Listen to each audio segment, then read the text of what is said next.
నమస్కారం. 2025 సంవత్సరంలో కుంభరాశి వాళ్ళు కొన్ని ప్రత్యేకమైనటువంటి అర్చనలు చేయటం ద్వారా గ్రహదోష తీవ్రతను తగ్గింపజేసుకోవచ్చు. ప్రత్యేకమైన మంత్రాలు జపించుకోవడం ద్వారా గ్రహాల అనుగ్రహానికి పాత్రులై సమస్త శుభాలను సిద్ధింపజేసుకోవచ్చు.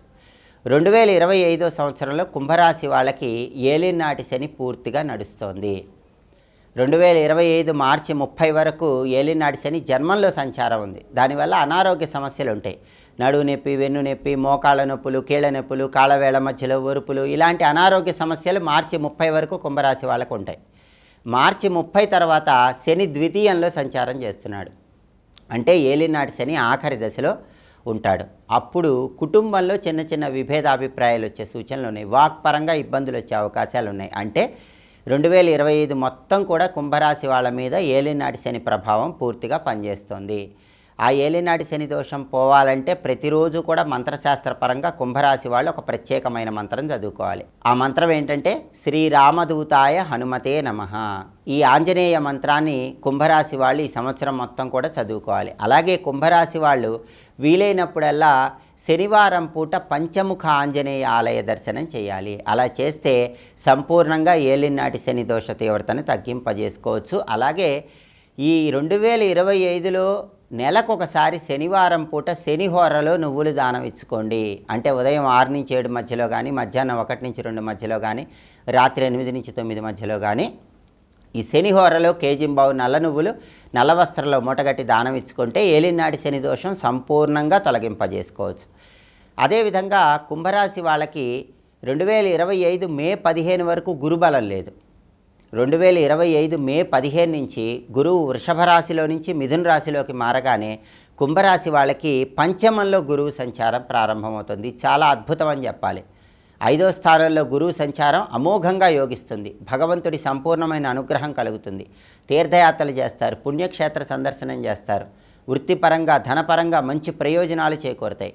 గురుబలం వల్ల తలపెట్టిన పనులన్నీ దిగ్విజయంగా పూర్తి చేసుకుంటారు. కాబట్టి మే 15 నుంచి కుంభరాశి వాళ్ళకి అమోఘంగా గురుబలం అనేది అద్భుతమైన శుభ ఫలితాలను కలిగింపజేస్తుంది. అయితే 2025 మే 18 రాహుకేతువుల సంచారంలో మార్పు జరుగుతోంది. రాహువు మీనరాశిలో నుంచి కుంభరాశిలోకి, కేతువు కన్యారాశిలో నుంచి సింహరాశిలోకి మారుతున్నారు. దీనివల్ల రాహువు జన్మంలో, కేతువు సప్తమంలో సంచారం ప్రారంభమవుతుంది.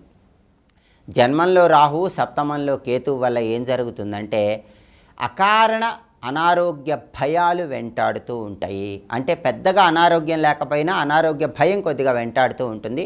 జీవిత భాగస్వామితో కూడా చిన్న విషయాలకే విభేదాభిప్రాయాలు కలుగుతూ ఉంటాయి. కాబట్టి జన్మంలో రాహువు, సప్తమంలో కేతువు ఈ రెండూ కూడా కుంభరాశి వాళ్ళకి మే 18 నుంచి ఈ సంవత్సరం వ్యతిరేక ఫలితాలు ఇస్తారు. కాబట్టి ఆ దోషం పోవాలంటే రాహువు సర్పం తల, కేతువు సర్పం తోక కాబట్టి, సుబ్రహ్మణ్య స్వామి భౌతిక రూపం సర్పం కాబట్టి సుబ్రహ్మణ్య స్వామికి సంబంధించిన ఒక ప్రత్యేకమైన మంత్రాన్ని ప్రతిరోజు 21 సార్లు చదువుకోవాలి. ఆ మంత్రం ఏంటంటే ఓం పిసితాశ ప్రభంజనాయ నమః. ఇది మంత్రం. పిసితాశ అంటే అర్థం ఏంటంటే రాక్షస గణాలు, పిసితాశ అంటే అనారోగ్య సమస్యలు. కాబట్టి రాక్షస గణాలనేటటువంటి శత్రు బాధలు, అనారోగ్య సమస్యలు వీటన్నిటి నుంచి బయటపడటానికి, రాహుకేతువులను ప్రసన్నం చేసుకోవటానికి ఈ మంత్రం కుంభరాశి వాళ్ళకి విశేషంగా సహకరిస్తుంది.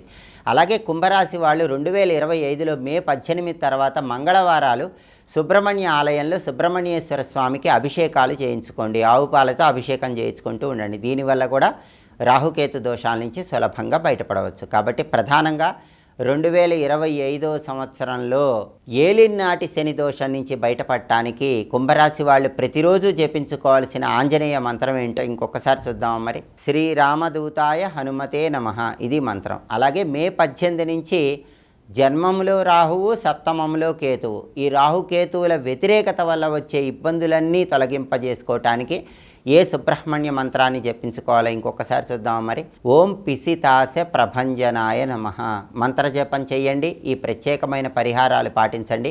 2025 సంవత్సరం మొత్తం కుంభరాశి వాళ్ళు సమస్త శుభాలను సిద్ధింపజేసుకోండి. స్వస్తి.